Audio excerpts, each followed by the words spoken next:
बामर series Lyman बामर की जो है फिर एक क्वेश्चन आ गया। n बराबर 6 तक कह रहा है, हम फरी सेड़ी तक कह रहा है। तो प्लीज़ वीडियो को लाइक करें, शेयर करें, सब्सक्राइब करें और अपने दोस्तों तक ये क्वेश्चन को पहुंचाएं, जिससे कि ये क्वेश्चंस उन दोस्तों तक पहुंच जाए, आपके फ्रेंड्स तक पहुंच जाए जो पढ़ना चाहते हैं, बस किसी कारणवश नहीं पा रहे हैं। तो हम ये नोट्स अवेलेबल करवा रहे हैं, तो तैयारी कर लें न्यूमेरिकल से रिलेटेड। ये हमारे पास प्रश्न है, लिखा है एक हाइड्रोजन परमाणु दो लगातार संक्रमण के द्वारा ऊर्जा अवस्था n बराबर 6 से मूल ऊर्जा अवस्था में पहुंचता है। तो मूल ऊर्जा अवस्था तक पहुंचता है, सबसे बड़ी बात क्या कर रहा है, मूल ऊर्जा अवस्था तक पहुंचता है। ठीक है। प्रथम संक्रमण में उत्सर्जित फोटॉन की ऊर्जा, हमें En की वैल्यू दी है 1.13 इलेक्ट्रॉन वोल्ट है। ज्ञात कीजिए प्रथम संक्रमण के पश्चात परमाणु जिस ऊर्जा अवस्था में पहुंचता है उसके लिए n का मान। बड़ा सिंपल तरीका बोल दिया कि n का मान चाहिए हमें भाई। तो हमें पता क्या है कि En इक्वल टू क्या होता है, En में En निकालना है ना, तभी तो हम n निकालेंगे। फिर गलतियां कर देते हैं और कहाँ कहाँ सोच सोच के। प्रथम संक्रमण के पश्चात परमाणु जिस ऊर्जा अवस्था में पहुंचता है उसके लिए n का मान। द्वितीय संक्रमण में उत्सर्जित फोटॉन की ऊर्जा, जिसमें हाइड्रोजन परमाणु की आयनन ऊर्जा 13.6 इलेक्ट्रॉन वोल्ट है। उसी को इंग्लिश में देख लेते हैं। A hydrogen atom reaches the ground energy state from the energy state n equal to 6 by 2 consecutive transitions. The energy of a photon emitted in the first transition is 1.13 electron volt. Find first करें the value n for the energy state of the atom reaches after the first transition। ठीक है, कोई बात नहीं, हल कर लेते हैं, मतलब सीधा सीधा है। क्या कह रहा है, प्रथम संक्रमण में उत्सर्जित फोटॉन की ऊर्जा इतनी है, तो n बराबर 6 तक जा रहा है ना। तो सबसे पहले तो जान ले कि En बराबर हमें सूत्र जो पता है वो En इक्वल टू होता है -13.6 बटा n स्क्वायर इलेक्ट्रॉन वोल्ट है। ठीक है ना। तो डेल्टा E इक्वल टू हमें दिया हुआ है, फोटॉन की ऊर्जा हमें डेल्टा E इक्वल टू दिया 1.13 इलेक्ट्रॉन वोल्ट दिया है। अब हमारे पास कुछ बचता नहीं है, अब बचता क्या है, निकालना। 6 से लेकर के कहाँ तक जाएंगे, En तक जाएंगे, तभी तुम्हें En की वैल्यू निकलेगी, तभी हमें n मिलेगा।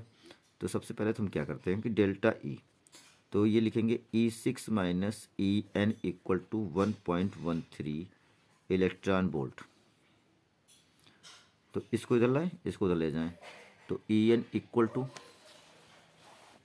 ध्यान दें, ये हो गया आपका En इक्वल टू, ये माइनस En उधर जाएगा, प्लस में तो आ जाएगा, तो ये हो जाएगा E6 माइनस 1.13 इलेक्ट्रॉन वोल्ट। तो En इक्वल टू E6 की वैल्यू -13.6 बटे 6 का square electron volt minus 1.13 electron volt. और En इक्वल टू भी आपका होता है -13.6 बटा n स्क्वायर इलेक्ट्रॉन वोल्ट। तो ये हो जाएगा -13.6 बटा 36 electron volt minus 1.13 electron volt. तो 36 इसको भाग करोगे तो हो गया -13.6 बटा n square electron volt, electron volt, electron volt, दोनों तरफ से इलेक्ट्रॉन वोल्ट कैंसिल हो जाएगा। और इसको जब भाग करेंगे माइनस आ जाएगा 0.38 माइनस 1.13। तो इसको हल करिए आप, इसको हल करते हैं। -13.6 बटा n स्क्वायर और 38 13 51 बराबर -1.51। ठीक है ना। तो 1.51 आ गया आपका। तो सबसे पहले तुम क्या करें, माइनस माइनस तो प्लस हो जाएगा, तो n स्क्वायर बराबर क्या आएगा हमारा 13.6 एन स्क्वायर इधर जाएगा तो एक ये नीचे आ जाएगा तो 1.51। तो 13.6 का मतलब हो गया 136/60/151। क्यों का 2 अंक यहाँ है, 1 अंक पे यहाँ है, दोनों तरफ दशमलव उठाएंगे तो 1 0 यहाँ बढ़ाएंगे तभी तो पूरा पूरा कंप्लीट होगा। और जब इसे भाग करेंगे तो कितनी बार जाएगा भाई, 15 9 135। हाँ तो ये लगभग में आएगा, कुछ आएगा अपना। तो एन स्क्वायर हमारा 9 आएगा, 9 पॉइंट समथिंग आएगा, लेकिन लगभग लगभग में पॉइंट में ज़्यादा नहीं जाते हैं, लगभग लगभग लिख लेते हैं। एन स्क्वायर इक्वल टू 9, तो एन इक्वल टू क्या, √9। तो एन इक्वल टू कितना आ गया हमारा, 3 आ गया। तो पहला हमारा जो निकल आया, एन की वैल्यू तो हमारी कितनी आ गई, 3 आ गई। लेकिन क्या कह रहा था, प्रथम संक्रमण के पश्चात परमाणु जिस ऊर्जावस्था में पहुंचता है उसके लिए एन का मान तो निकल तो है, एन का मान क्या निकला, 3 निकला है। अब दूसरी बात क्या कह रहा है कि द्वितीय संक्रमण में उत्सर्जित फोटॉन की ऊर्जा, सबसे बड़ी बात तो कह रहा है ना, द्वितीय the energy of photon emitted of the second transition. तो भैया क्या करें, तो द्वितीय संक्रमण में उत्सर्जित ऊर्जा, द्वितीय संक्रमण में उत्सर्जित ऊर्जा होता क्या है, उत्सर्जित ऊर्जा डेल्टा ई इक्वल टू होता है, हम क्या करें E3 में से E1 माइनस करते हैं। तो भाई डेल्टा ई माइनस 13.6/3 का स्क्वायर इलेक्ट्रॉन वोल्ट माइनस 13.6/1 का स्क्वायर इलेक्ट्रॉन वोल्ट। तो delta E minus 13.6/9 electron volt minus 13.6 electron volt. Delta E minus 1.51 आएगा, कई बार भी मैंने भाग किया इसको, electron volt plus 13.6 electron volt.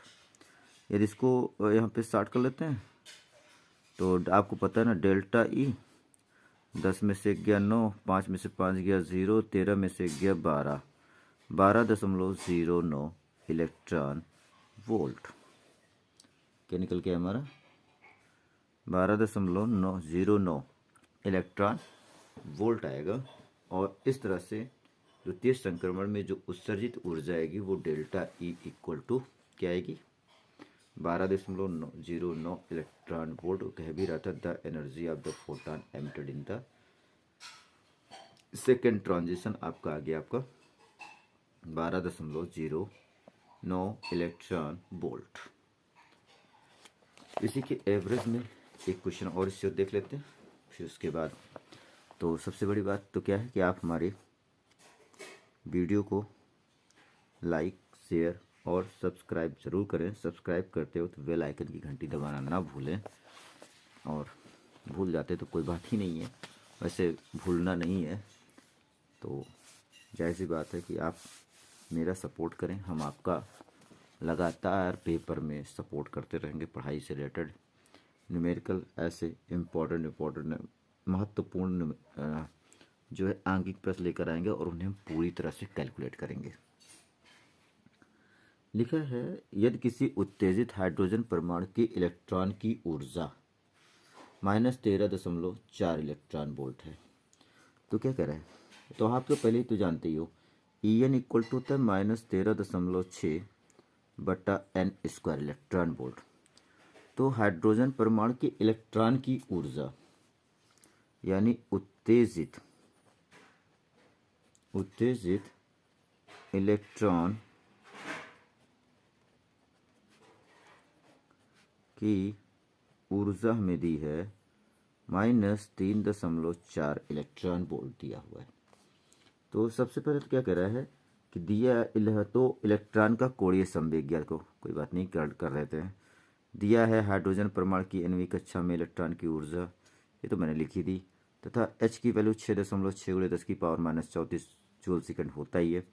और यदि इसी क्वेश्चन को देखा जाए तो इंग्लिश में देख ले, if the energy of the electron of N excited hydrogen atom is -3.4 electron volt excited electron energy जो है कितनी है, -3.4 इलेक्ट्रॉन वोल्ट है।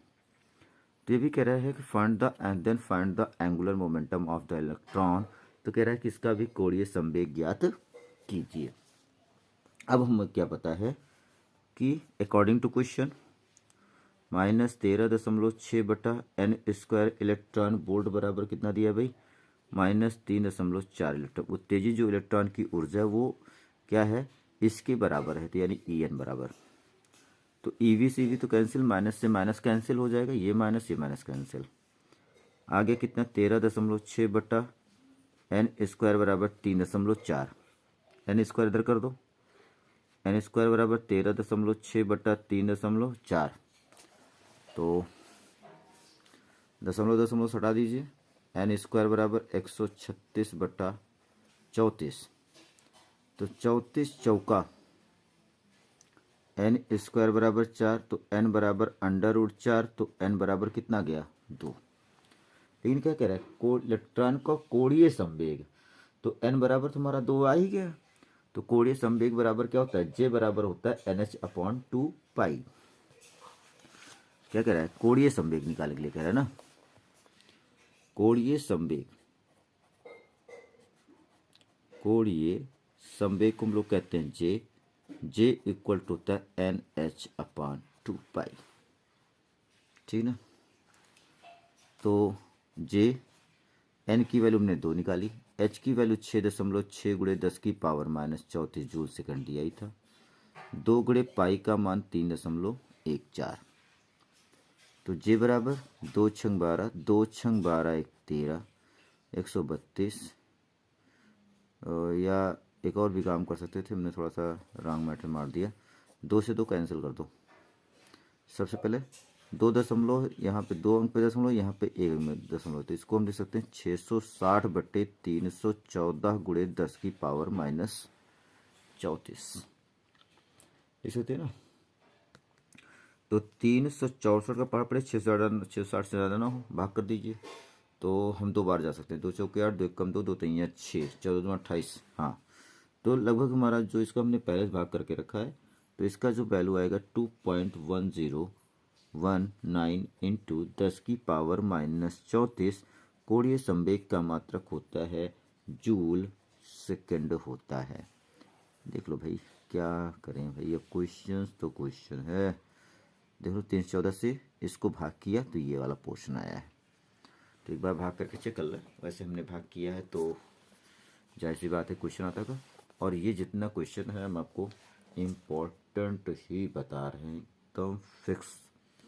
तो एंगुलर मोमेंटम निकालना था, कोणीय संवेग बोहर के अनुसार निकल आया हमारा।